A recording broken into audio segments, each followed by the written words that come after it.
Okay, let's get another hand, y'all, for three fine selections. And that song is definitely appropriate for the lesson.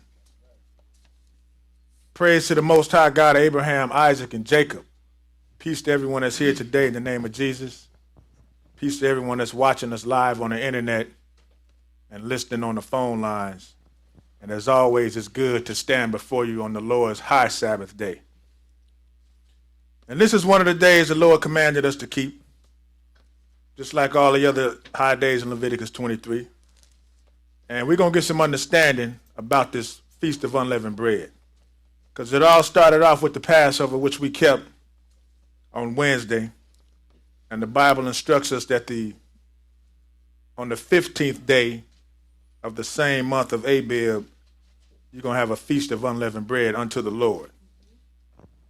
And this day has a physical meaning as well as a spiritual meaning, because once you get delivered from physical captivity, once there's a physical captivity, there's also a spiritual captivity. And when the Lord delivers you, gives you a physical deliverance, you also get delivered spiritually as well. And we're going to cover both of them. We're going to touch on them a little bit. We're going to touch on the physical and the spiritual part of this feast. So let's start it off like we always do in Leviticus 23.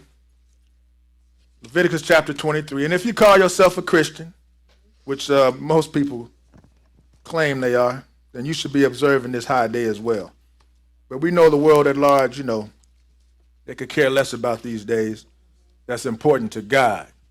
They'd rather deal with some folly, but we're going to get some understanding of why we're here today.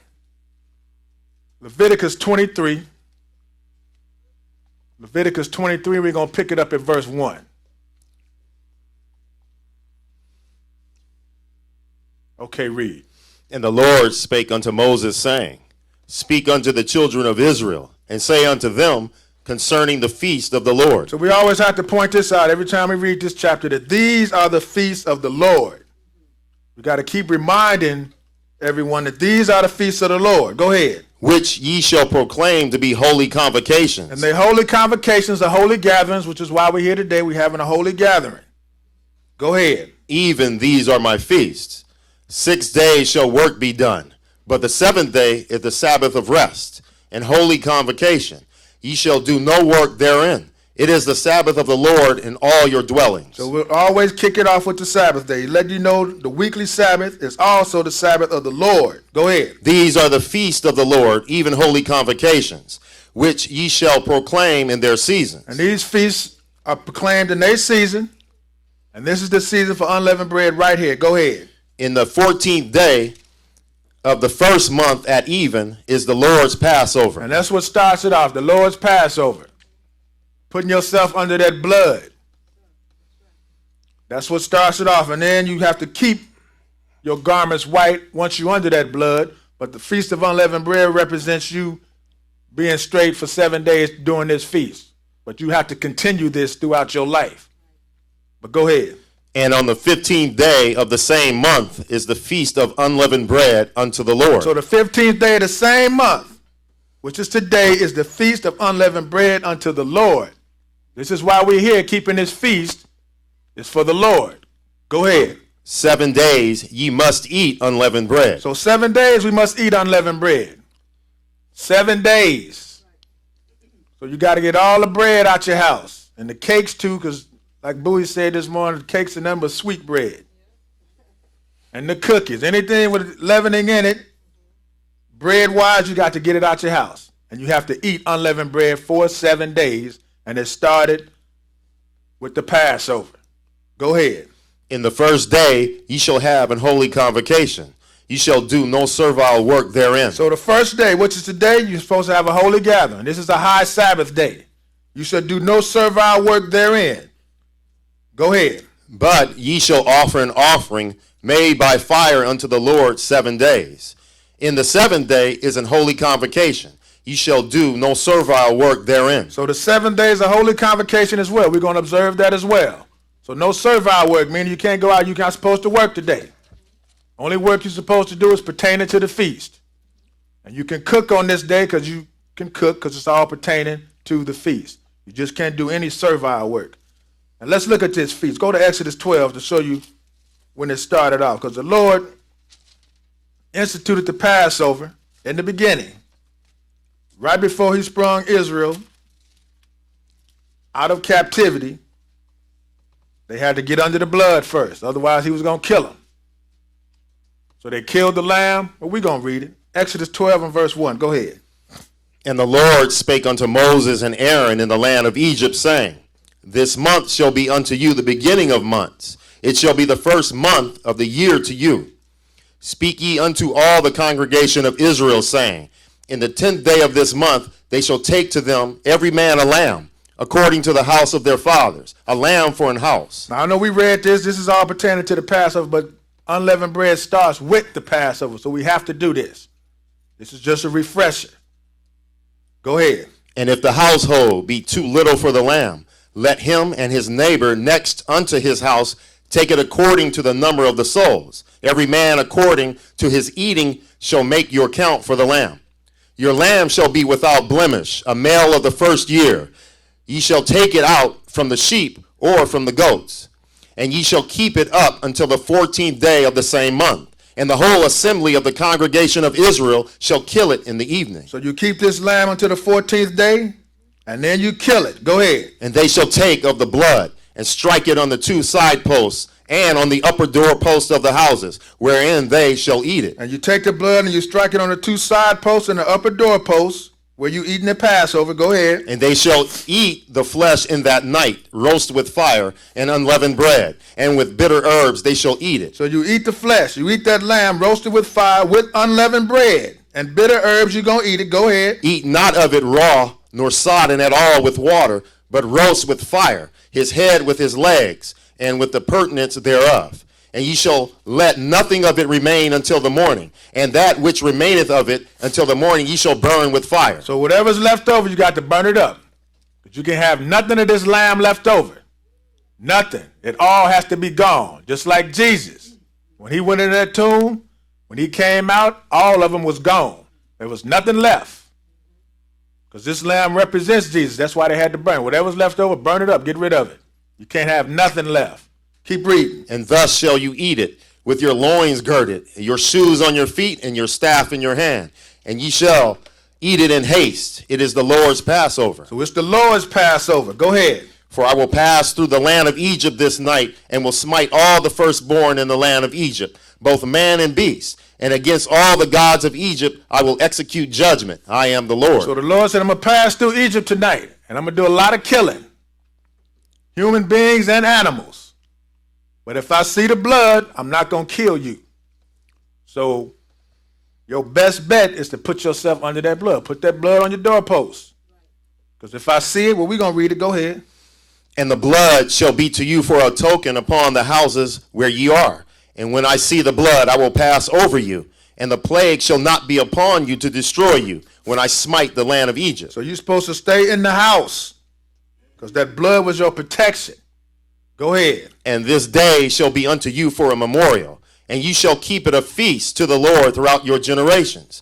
You shall keep it a feast by an ordinance forever. So this Passover we're supposed to keep forever, along with this, verse 15. Go ahead. 7 days shall you eat unleavened bread. Even the first day ye shall put away leaven out of your houses. So we're supposed to get rid of all the leavened bread out of our houses. As crazy it may seem to other people, this is what we do, because we can read it. Just like they go through all them rituals to get them Christmas trees, tie it on the hood of their car, go to the best lot, get the best tree, whatever. It's a whole lot easier just to get rid of some bread out your house than to go through all that other foolishness. And them trees are expensive now, and they're like $300-something. And you throw it away. I wish they, look, anyway, keep reading. That's another lesson. Go ahead. For whosoever eateth leavened bread from the first day until the 7th day, that soul shall be cut off from Israel. So once you put yourself under that blood, you're supposed to stay clean. Leaven represents sin. So you're supposed to leaven. You're not supposed to eat any leaven, because the Lord say, whosoever eateth any leavened bread from the first day until the 7th day, he going to kill you. So once you under that blood and you clean, why are you going to go back and sin again? Stay clean. Go ahead. And in the first day there shall be an holy convocation, and in the seventh day there shall be an holy convocation to you. No manner of work shall be done in them, save that which every man must eat, that only may be done of you. So everything that's only work that can be done is what you're doing to keep this feast, so we can eat. Go ahead. And ye shall observe the feast of unleavened bread. For in this selfsame day have I brought your armies out of the land of Egypt. Therefore shall you observe this day in your generations by an ordinance forever. So we're going to observe this feast of unleavened bread for this day. Pharaoh let the people go. Just like the song said, he let the people go on the feast of unleavened bread. Go ahead. In the first month, on the 14th day of the month at even, ye shall eat unleavened bread until the 21st day of the month at even. So 7 days we eat unleavened bread. Go ahead. 7 days shall there be no leaven found in your houses. For whosoever eateth that which is leavened, even that soul shall be cut off from the congregation of Israel, whether he be a stranger or born in the land. Ye shall eat nothing leavened. In all your habitations shall ye eat unleavened bread. So we're not supposed to eat any kind of leavening bread. Nothing.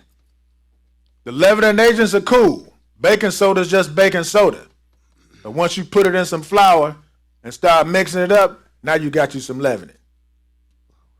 Baking powder, the same thing. Baking powder, the same thing. You can keep the agents. That dry pancake mix, you can keep that too. Just don't make no pancakes. Skip down to verse 29 and read it. And it came to pass that at midnight the Lord smote all the firstborn in the land of Egypt, from the firstborn of Pharaoh that sat on his throne unto the firstborn of the captive that was in the dungeon, and all the firstborn of cattle.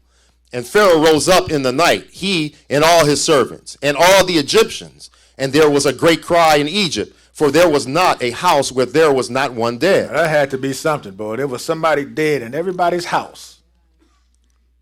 Even the animals. Firstborn of the animals got killed too. That's why it was a great cry in Egypt. And Pharaoh rose up in the night and all his servants.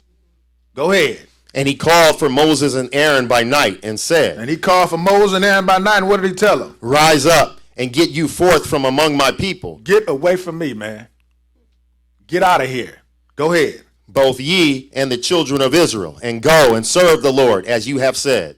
Also take your flocks and your herds as you have said, and be gone, and bless me also. And take your flocks and your herds and get out of here. Get out of Egypt. And on your way out, give me a blessing too. Go ahead. And the Egyptians were urgent upon the people, that they might send them out of the land in haste. For they said, we be all dead men. And the people took their dough before it was leavened, their kneading troughs, being bound up in their clothes upon their shoulders. And the children of Israel did according to the word of Moses, and they borrowed of the Egyptians jewels of silver and jewels of gold and raiment. Now this is some borrowing that you didn't have to give back. These was reparations right here. Go ahead. And the Lord gave the people favor in the sight of the Egyptians, so that they lent unto them such things as they required, and they spoiled the Egyptians. All they had to do was ask them. They'd give it up right away. Let me have them shoes. Here you go. Take whatever you want. Just get out of here. And we know what they got, because you can see what they built the tabernacle with. They had a bunch of stuff. They came out with a book going to tell you. Go ahead. And the children of Israel journeyed from Ramses to Succoth, about 600,000 on foot that were men beside children. And a mixed multitude went up also with them, and flocks and herds, even very much cattle. And they baked unleavened cakes of dough, which they brought forth out of Egypt, for it was not leavened, because they were thrust out of Egypt and could not tarry, neither had they prepared for themselves any victual. Okay, that's good. So they got thrust out before the dough had the chance to rise. They kicked them out. And that same dough that they used, they made some unleavened cakes with it, and they ate unleavened bread. Let's go to Exodus 13. Exodus 13. Go ahead. Verse 3. Start at verse 3. Go ahead. And Moses said unto the people, remember this day. Remember this day. Go ahead. In which ye came out from Egypt, out of the house of bondage. For by strength of hand the Lord brought you out from this place. There shall no leavened bread be eaten. So he told them, look, remember this day now. Remember this day, because I brought you out of Egypt. The Lord went through a whole lot of trouble to get his people. And he expects some obedience. He said, look, remember this day in which ye came out of Egypt, out of the house of bondage? For the Lord, by the strength of his hand, brought you out from this place. There shall be no leavened bread eaten. Do not act a fool, because I will get you. Go ahead. This day came ye out in the month Abib, and it shall be when the Lord shall bring thee into the land of the Canaanites, and the Hittites, and the Amorites, and the Hivites, and the Jebusites, which he sware unto thy fathers to give thee, a land flowing with milk and honey, that thou shalt keep this service in this month. 7 days thou shalt eat unleavened bread, and in the 7th day shall be a feast to the Lord. So when you get into the land, you're going to keep this feast. Go ahead. Unleavened bread shall be eaten 7 days, and there shall no leavened bread be seen with thee, neither shall there be leaven seen with thee in all thy quarters. And thou shalt show thy son in that day, saying, this is done because of that which the Lord did unto me when I came forth out of Egypt. So when your kids ask you why you're getting rid of all the bread and among them good cookies and them cakes, you can let them know why. Let them know. This is what the book say, teach your kids.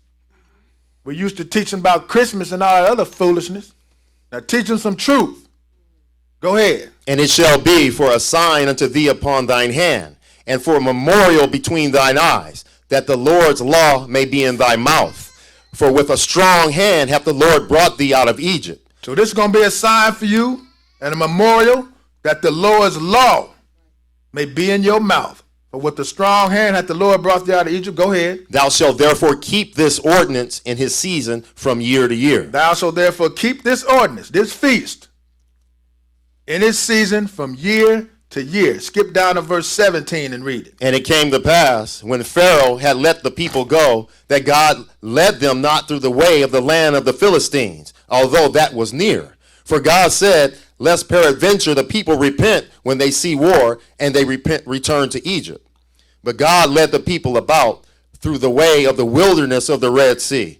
And the children of Israel went up, harnessed out of the land of Egypt. And Moses took the bones of Joseph with him, for he had straitly sworn the children of Israel, saying, God will surely visit you, and ye shall carry up my bones away hence with you.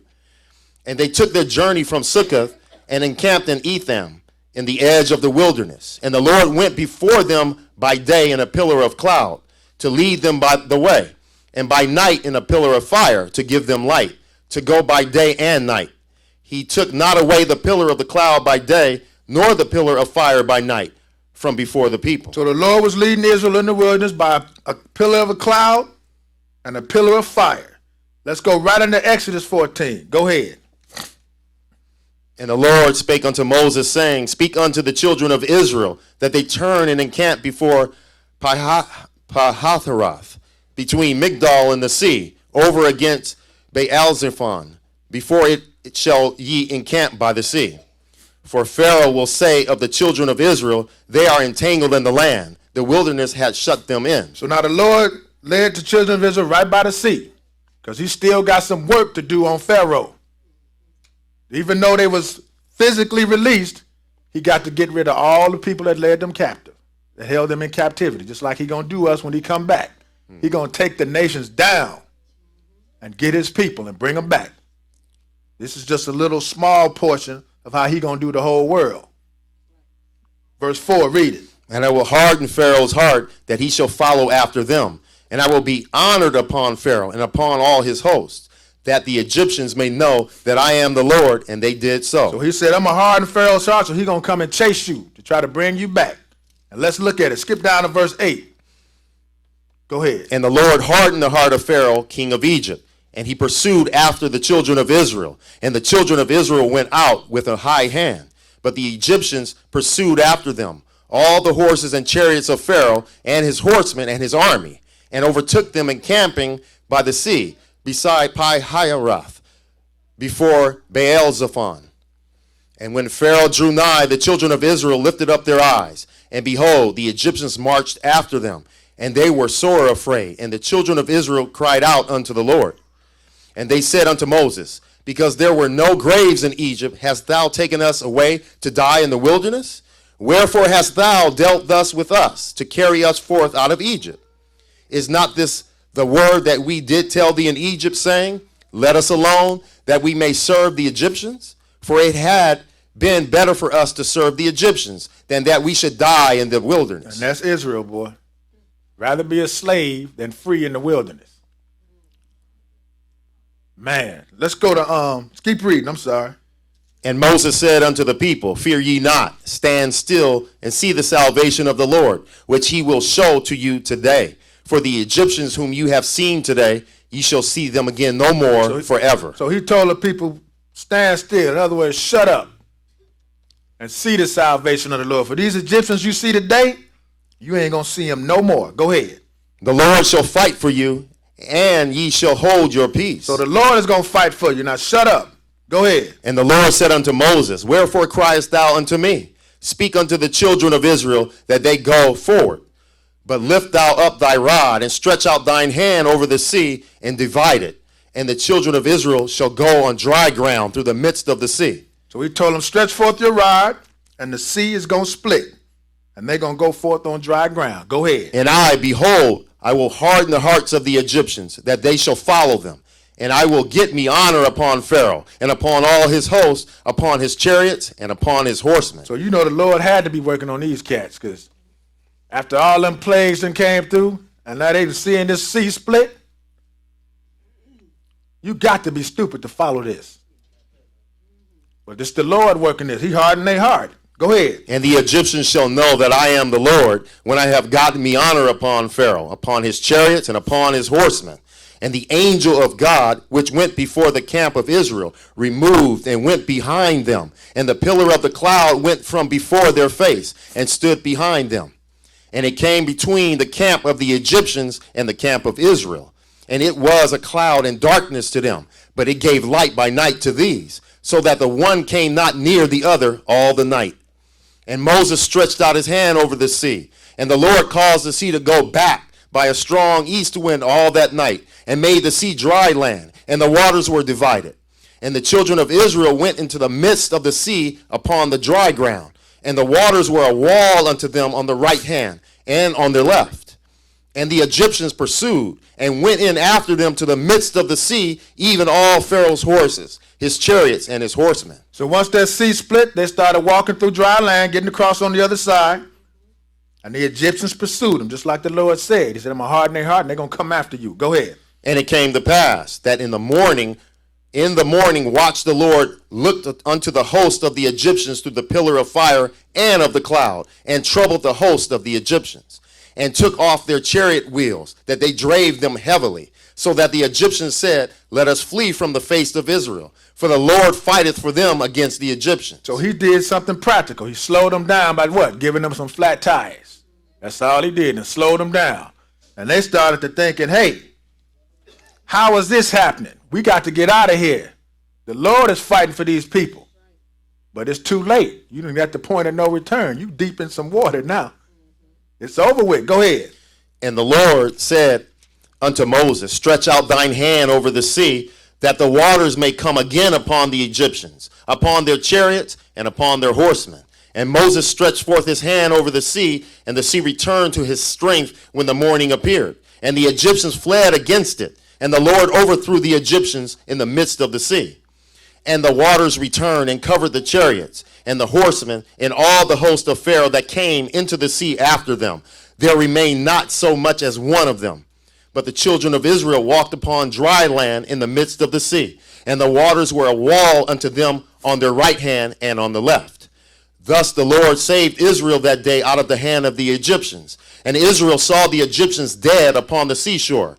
And Israel saw that great work which the Lord did upon the Egyptians. And the people feared the Lord and believed the Lord and his servant Moses. For a little while anyway. But anyway, we see the work the Lord went through to get his people. He took down a whole nation. The strongest nation at that time took them down for his people. Now he expects his people to be obedient. After they done put themselves under that blood, they must remain obedient. Let's go to 1 Corinthians chapter 10 to show you what this water represented. 1 Corinthians 10.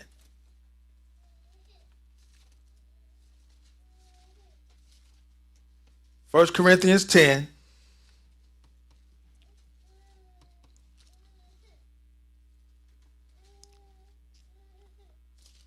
I'm going to get you, man. 1 Corinthians 10, and pick it up at verse 1. Go ahead. Moreover, brethren, I would not that ye should be ignorant, how that all our fathers were under the cloud, and all passed through the sea. And that was the Red Sea. We just read that. Go ahead.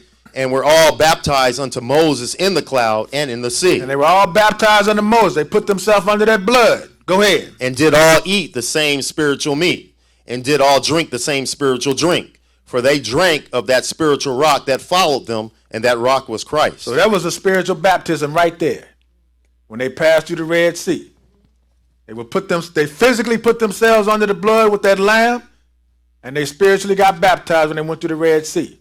So obedience is expected after you make this covenant and this vow with the Lord. They had enough faith to kill a lamb and put some blood over them. Now the Lord wants obedience. You have to keep eating that unleavened bread. Keep all the leaven out of your house and out of your mind. Let's go to Exodus 34. Exodus 34.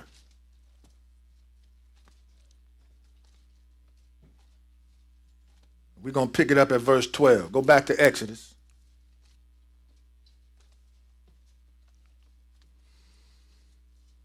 This is the day the Lord commanded us to keep. 34 and 12. Read it. Take heed to thyself, lest thou make a covenant with the inhabitants of the land whither thou goest. Let it be for a snare in the midst of thee, lest it be for a snare in the midst of thee.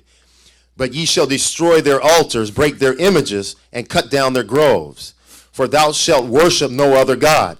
For the Lord, whose name is jealous, is a jealous God. So now he knows his people. He's always instructing Israel, don't be worshiping other gods.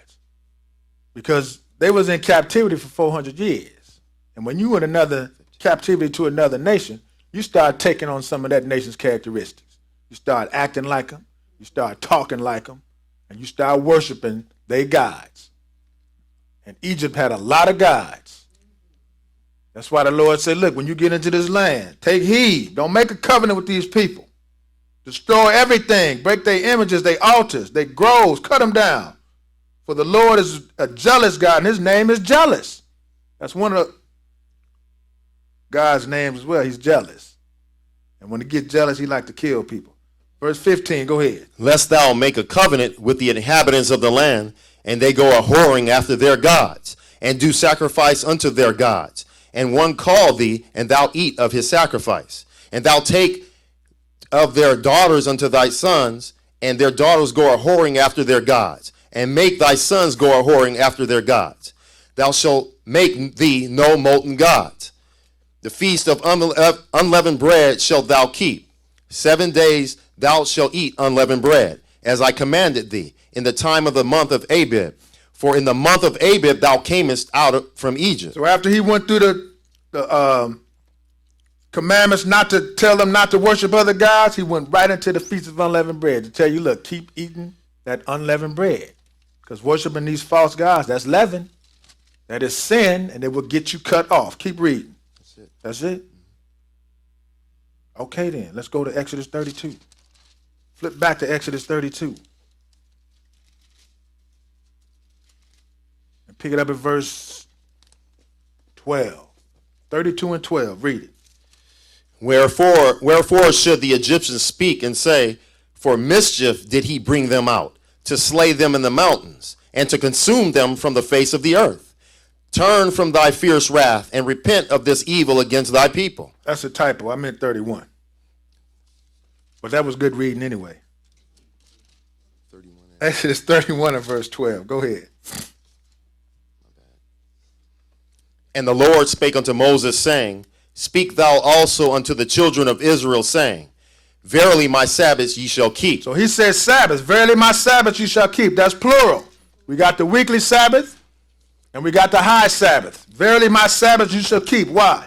For it is a sign between me and you throughout your generations, that ye may know that I am the Lord that doth sanctify you. So that's a sign between me and you to let throughout your generations, that ye may know that I am the Lord that what? Sanctify you or separate you. Go ahead. Ye shall keep the Sabbath therefore, for it is holy unto you. Every one that defileth it shall surely be put to death. For whosoever doeth any work therein, that soul shall be cut off from among his people. Okay, skip down to verse 16. Go ahead. Wherefore the children of Israel shall keep the Sabbath, to observe the Sabbath throughout their generations for a perpetual covenant. It is a sign between me and the children of Israel forever. For in 6 days the Lord made heaven and earth, and on the seventh day he rested and was refreshed. So the Sabbath day and all the high days are a sign between the Lord and the children of Israel, as well as the stranger. Because we read there's only one law for homeborn and the stranger. One law. Verse 18, read it. And he gave unto Moses, when he had made an end of communing with him upon Mount Sinai, 2 tables of testimony, tables of stone, written with the finger of God. So you see, before he even gave those stones to Moses, he ended right here with these feast days. Starting with the Sabbath. You got to keep the Sabbath. Then he gave them stones to Moses. Here, take these down to the people. Now let's go to 2 Chronicles 35. The last thing he told Moses before he gave him them tables of testimony was to keep the Sabbath to the Lord.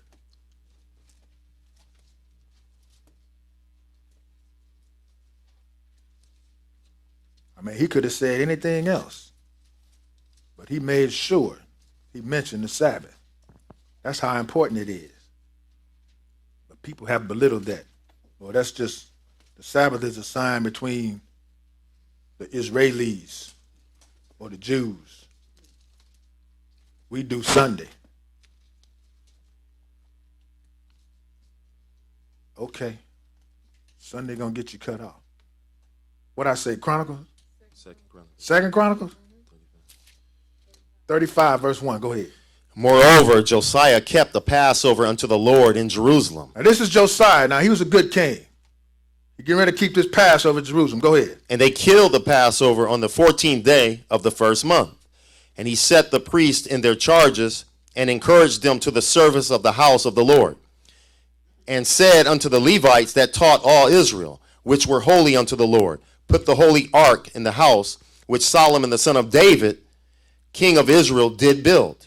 It shall not be a burden upon your shoulders. Serve now the Lord your God and his people Israel. So he told the Levites, look, take the ark, put it in the house which Solomon the son of David did build. It shall not be a burden on your shoulders. Serve now the Lord your God and his people Israel. Go ahead. And prepare yourselves by the houses of your fathers after your courses, according to the writing of David, king of Israel, and according to the writing of Solomon his son.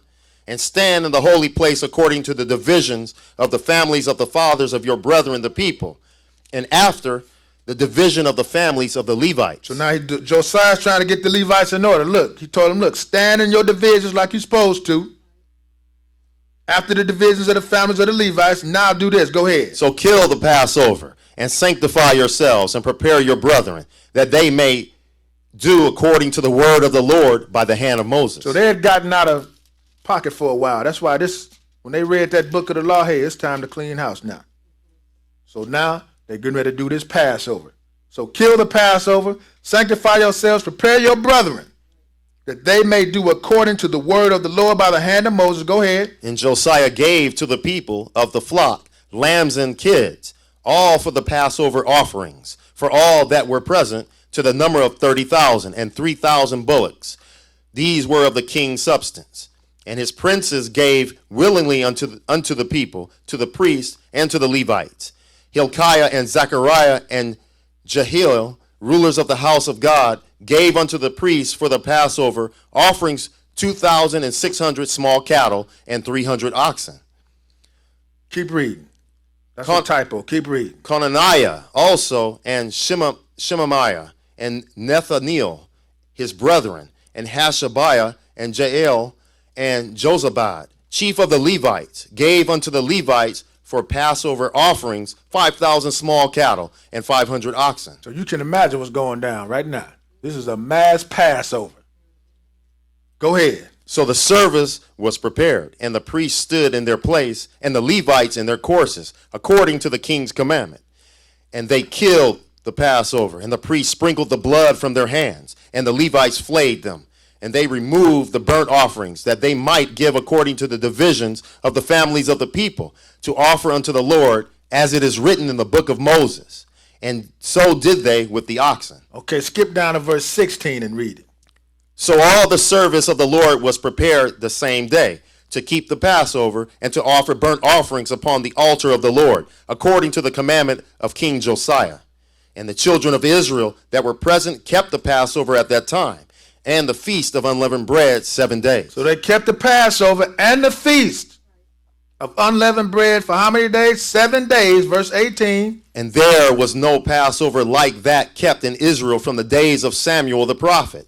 Neither did all the kings of Israel keep such a Passover as Josiah kept, and the priests and the Levites, and all Judah and Israel that were present, and the inhabitants of Jerusalem. So this had to be the best Passover that they ever had.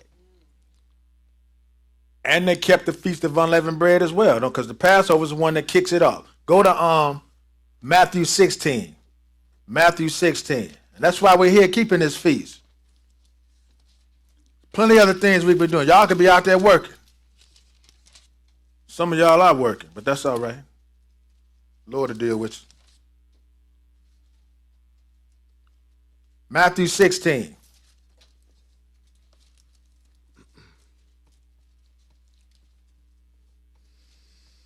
Let's look at the spiritual side of it. 16:1, read it.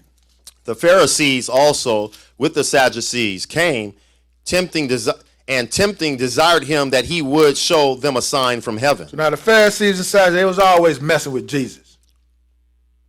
He raised Lazarus from the dead, healed the blind, made the dumb talk. Now they want a sign. What he been doing this whole time? What more can he do? Go ahead. He answered and said unto them, when it is evening, ye say, it will be fair weather, for the sky is red. And in the morning it will be foul weather today, for the sky is red and lowering. O ye hypocrites, ye can discern the face of the sky, but can ye not discern the signs of the times? A wicked and adulterous generation seeketh after a sign, and there shall no sign be given unto it, but the sign of the prophet Jonas. And he left them and departed. And when his disciples were come to the other side, they had forgotten to take bread. Then Jesus said unto them, take heed and beware of the leaven of the Pharisees and of the Sadducees. So when the disciples got to the other side, they forgot to take some bread, and Jesus, out of his mouth, said, look, take heed and beware of the leaven of the Pharisees and the Sadducees. Go ahead. And they reasoned among themselves, saying, it is because we have taken no bread. So now they reason among themselves, what are you talking about, man? Is because we forgot the bread? Go ahead. Which when Jesus perceived, he said unto them, O ye of little faith, why reason ye among yourselves, because ye have brought no bread? Do ye not yet understand, neither remember the 5 loaves of the 5,000, and how many baskets ye took up? Neither the 7 loaves of the 4,000, and how many baskets ye took up? How is it that ye do not understand that I spake it not to you concerning bread, that ye should beware of the leaven of the Pharisees and the Sadducees? Then understood they how that he bade them not beware of the leaven of bread, but of the doctrine of the Pharisees and of the Sadducees. So now they understood it's not about bread. It's not the leaven of bread, it's the doctrine. Bad doctrine is leaven. It will get you cut off. Christmas is leaven. It's going to get you cut off. Easter will get you cut off. Valentine's Day will get you cut off. It's bad doctrine. And who's teaching this bad doctrine? False prophets. Let's go look at them. 2 Peter. 2 Peter chapter 2. You need somebody to teach bad doctrine. I was listening to these cats the other day. I had to pull over and try to get in on this radio station again. Because it was a sister called a Hebrew. You know, somebody had to be dealing with her because she asked them a question about, you know, can we eat clams and shrimp and oil? Somebody told me you're not supposed to eat that. So he took it right to Acts 10. Didn't finish the later down in the script where it says, not to call any man common or unclean. You know, he didn't go that far. He just told her, you know, that was for the Jews or, you know, the Israelites. That was for them. We can eat anything we want. So clams, and they was all laughing too. Clams and shrimp. I had some the other night. Whatever. I had to pull up. I couldn't get through. Couldn't. I tried 15 times because, you know, you got to redial and redial and redial. Hopefully somebody ain't. But, man, I was hot. But anyway, false prophets teach bad doctrine. Let's look at them. 2 Peter 2 and verse 1. Go ahead. But there were false prophets also among the people, even as there shall be false teachers among you, who privately shall bring in damnable heresies, even denying the Lord that bought them, and bring upon themselves swift destruction. Many shall follow their pernicious ways, by reason of whom the way of the truth shall be evil spoken of. And through covetousness shall they with feigned words make merchandise of you, whose judgment now of a long time lingereth not, and their damnation slumbereth not. So now he said, look, there are going to be false prophets among the people and false teachers who going to privately shall bring in damnable heresies, even denying the Lord that bought them, and bring upon themselves swift destruction. Why would you want to follow somebody into a lake full of alligators? Why? But people going to follow because it says, and many going to follow their pernicious ways. People love to eat leaven. Lies make big money. Big money. Sun worshipers, they ain't worried about this day, even though it's in their Bible. Even Jesus kept this day. It's like my wife, they call up, well, I'm keeping the Lord's visit. Oh, okay. Ain't got nothing to say after that. I tell her, look, tell them you're keeping Jesus' feast day. See what they say about that. It's all the same. Just change a word here and there. See what they say. Maybe that'll pop a question in their head. Jesus' feast day, what you mean? Christmas? It ain't Christmas time. Oh, you mean Easter? No, I don't mean Easter either. But let's go to Acts 12. Acts 12. Now let's look at this. Because everybody attributed Paul's writings to telling you that you don't have to keep these feasts no more. It was all nailed to the cross. If that's the case, then something is wrong with Peter and James. Because they walked around with Jesus. And this is long after his death. Let's look at this. 12 and 1, go ahead. Now about that time Herod the king stretched forth his hands to vex certain of the church, and he killed James, the brother of John, with a sword. And because he saw it pleased the Jews, he proceeded further to take Peter also. So now he killed James, and then, the old school Hebrews, they liked it. So now he about to kill Peter too. But go ahead. Then were the days of unleavened bread. But he didn't want to do it during the days of unleavened bread. He wanted to wait till after the feast. But we see they still keep it unleavened bread, and Jesus is dead and gone. So these feasts are still intact. Go to Acts 20. Acts 20. And let's look at Paul. Since everybody goes to Paul's writings to try to kill the feast, they need to read this right here. Acts 20 and verse 1. Go ahead. And after the uproar was ceased, Paul called unto him the disciples, and embraced them, and departed to go into Macedonia. And when he had gone over those parts, and had given them much exhortation, he came into Greece. And there abode 3 months, and there abode 3 months. And when the Jews laid wait for him, as he was about to sail into Syria, he purposed to return through Macedonia. And there accompanied him into Asia Sopater of Berea, and of the Thessalonians, Aristarchus and Secundus, and Gaius of Derbe, and Timotheus, and of Asia, Tychicus and Trophimus. These going before tarried for us at Troas. So now Paul is sailing all over the country now, preaching the gospel. Verse 6, go ahead. And we sailed away from Philippi after the days of unleavened bread. So now he was in Philippi keeping what? Unleavened bread.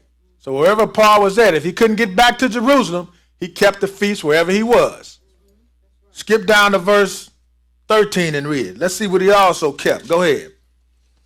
And we went before to ship and sailed unto Assos, there intending to take in Paul. For so he had appointed, minding himself to go afoot. And when he met with us at Assos, we took him in and came to Mytilene. And we sailed thence and came the next day over against Chios. And the next day we arrived in Samos and tarried at Trogyllium. And the next day we came to Miletus. So now he's still sailing around, keep preaching the gospel. Verse 16, go ahead. For Paul had determined to sail by Ephesus, because he would not spend the time in Asia. For he hasted, if it were possible for him, to be at Jerusalem the day of Pentecost. So now he wanted to go to Ephesus, but he purposely sailed by it. Why?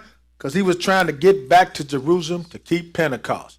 Why is Paul keeping these feasts? If they trying to say he told you don't have to keep them. Something's wrong somewhere. But Paul is keeping these feasts to the point to where he was going to stop visiting the people in Ephesus so he could get back to Jerusalem to keep the feast. Why is that? Go to Deuteronomy 16. Deuteronomy 16.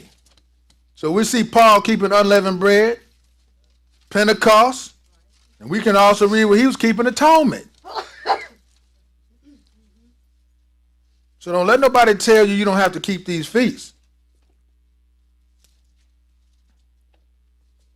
This is why he was keeping them. Tried to get back to Jerusalem for Pentecost. Deuteronomy 16 and verse 16. Read it. 3 times in a year shall all thy males appear before the Lord thy God in the place which he shall choose. So 3 times a year, all the males, and we're going to show you later on, you can bring your families too, shall appear before the Lord thy God in the place he shall choose. Go ahead. In the feast of unleavened bread. In the feast of unleavened bread. In the feast of weeks. The feast of weeks, which is Pentecost. Go ahead. And in the feast of tabernacles. And in the feast of tabernacles. And they shall not appear before the Lord empty. And when you come to the feast, you're not supposed to be empty. Go ahead. Every man shall give as he is able, according to the blessing of the Lord thy God, which he hath given thee. So every man is to give as he is able, according to the blessing that the Lord thy God has given thee. If the Lord blessed you with a lot, then you give a lot. If he blessed you with a little, then you give a little. If he blessed you with nothing, show up and eat. But don't come through that door hungry with empty pockets. If you ain't got no food, put something in the box. Let's go to 1 Corinthians 5, and I got 2 more places. Ezra 6, and I got 3 more places. Ezra 6.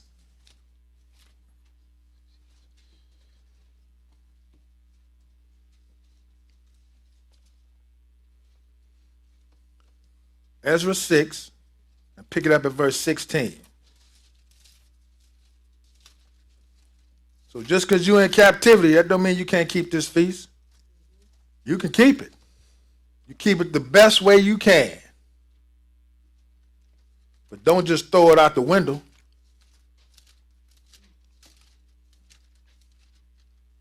Because the Lord commanded us to do this. And we're going to do it. We're going to pull this off. We do it every year.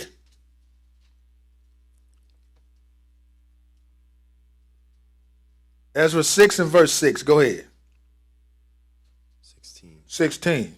And the children of Israel, the priests and the Levites, and the rest of the children of the captivity kept the dedication of this house of God with joy, and offered at the dedication of this house of God 100 bullocks, 200 rams, 400 lambs, and for a sin offering for all Israel, 12 he-goats, according to the number of the tribes of Israel.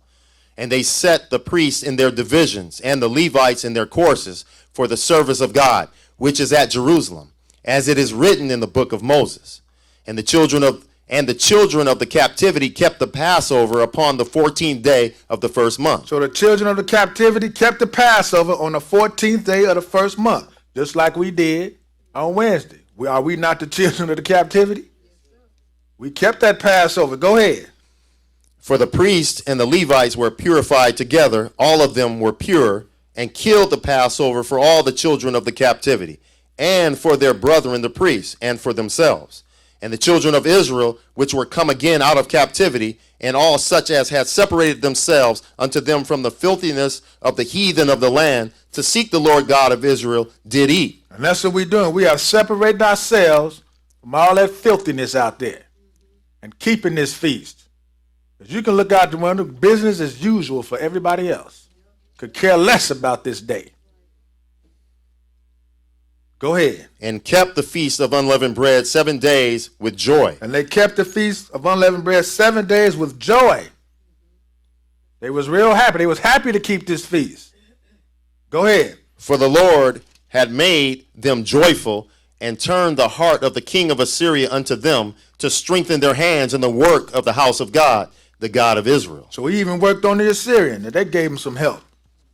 All because they was keeping this feast with joy. Go to 1 Corinthians 5. 1 Corinthians 5.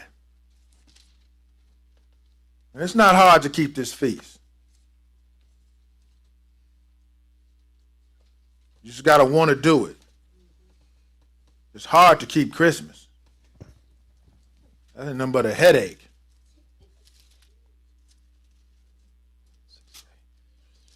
All you got to do is bring something to eat, show up, drink a little bit, be happy. Praise the Lord. That's real easy. It's like I just started working, just Tuesday, and these feasts come up. Got to do what I got to do. Tell the boss, hey, I need this day off. Matter of fact, the dude, let me tell you this story though. If I start a couple weeks before the feast, I just tell him I need a day off because it was so early. I brought the paperwork to him and said, look, I need this day off because of this. Boom, boom, boom. So I was working, doing my job, and the guy came, the steward came up to me. He said, man, I didn't know you was a man of the cloth, a clergyman. Well, I just teach the Bible, that's all. He was like, well, because this dude, he liked to cuss. He cussed like a sailor. Every other word is F out his mouth. So he was like, does my language offend you? I'm like, that's the way you talk, man. Don't bother me. That's on you. I mean, if you got to curtail your language in front of a preacher, but then you talk like that in front of everybody else, then maybe you shouldn't be talking like that. Maybe that shouldn't be your normal conversation. But that was funny to me, though. He was like, oh, you're a preacher. No, man, I just really teach the book, man. If you didn't know that, you'd still be talking. So maybe, he'll realize sometime when he, every now and then I can see, when he's talking to me now. But when I'm around where conversation is, there are a little less F's than anything else. But let's go to 1 Corinthians 5 and pick it up at verse 6. Because though none of us that's, has some understanding, we don't walk around with no dog collar on. It's our actions that show us, that show other people. Just like people think it's second nature just to, say some curse words or whatever. And then they look at you like, how come you ain't cursing? A man curses because he can't find the right words to say what's on his mind. That's why. But anyway, let's get back to this lesson. 5 and 6, go ahead. Your glorying is not good. Know ye not that a little leaven leaveneth the whole lump? So a little leaven, a little sin makes the whole body messed up. Just a little. That's all it takes is a little. A little leaven leaveneth the whole lump. Go ahead. Purge out therefore the old leaven. So get rid of that leaven. Go ahead. That ye may be a new lump, as ye are unleavened. So we're supposed to remain unleavened. We're not supposed to have any sin up in us. Evil thoughts, anything. Because it all starts here. Go ahead. For even Christ, our Passover, is sacrificed for us. So Christ our Passover, he redeemed us with his blood. Don't put him to shame. Go ahead. Therefore, let us keep the feast, not with old leaven, neither with the leaven of malice and wickedness, but with the unleavened bread of sincerity and truth. So we're going to keep this feast, not with our old self, how we used to be. We're going to keep this with the unleavened bread of sincerity and truth. We're going to rejoice before the Lord because he commanded us to do this. Go back to Deuteronomy 16. Deuteronomy 16.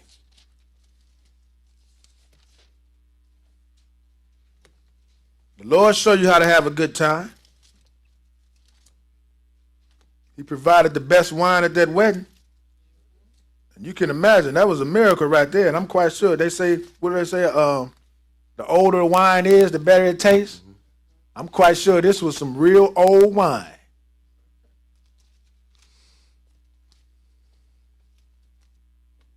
Deuteronomy 16 and verse 1. Go ahead. Observe the month of Abib, and keep the Passover unto the Lord thy God. For in the month of Abib the Lord thy God brought thee forth out of Egypt by night. And we read that. Observe the month of Abib, keep the Passover. Go ahead. Thou shalt therefore sacrifice the Passover unto the Lord thy God, of the flock and the herd, in the place which the Lord shall choose to place his name there. Thou shalt eat no leavened bread with it. 7 days shalt thou eat unleavened bread therewith, even the bread of affliction. For thou camest forth out of the land of Egypt in haste, that thou mayest remember the day when thou camest forth out of the land of Egypt all the days of thy life. And there shall be no leavened bread seen with thee in all thy coasts 7 days. Neither shall there anything of the flesh which thou sacrificest the first day at even remain all night until the morning. Okay, skip down to verse 8 and read it. 6 days thou shalt eat unleavened bread, and on the 7th day shall be a solemn assembly to the Lord thy God. Go ahead. Thou shalt do no work therein. Verse 11, read that. And thou shalt rejoice before the Lord thy God. This is what we're going to do. We're going to rejoice at this feast of unleavened bread. Go ahead. Thou and thy son and thy daughter and thy manservant and thy maidservant and the Levite that is within thy gate and the stranger and the fatherless and the widow that are among you in the place which the Lord thy God hath chosen to place his name there. And thou shalt remember that thou wast a bondman in Egypt, and thou shalt observe and do these statutes. So keep in mind while you're keeping this feast, he's telling the children of Israel, remember, you was a slave in Egypt. Even though we've been physically released from captivity, we still got a spiritual captivity. And the Lord has to clean. He's going to release us physically and spiritually when he come back. Right now, we don't have no chains on our feet. But we messed up here. And the only way to clean this up is to eat that unleavened bread and continue to get that understanding. Now let's go to the last place because we got to read this one. For the new people anyway. Because most preachers tell you, drinking and smoking is a sin and wearing makeup and jewelry and big time preacher over there in California, he over there, he get virgin daiquiris. Man, please. Better get you some whiskey.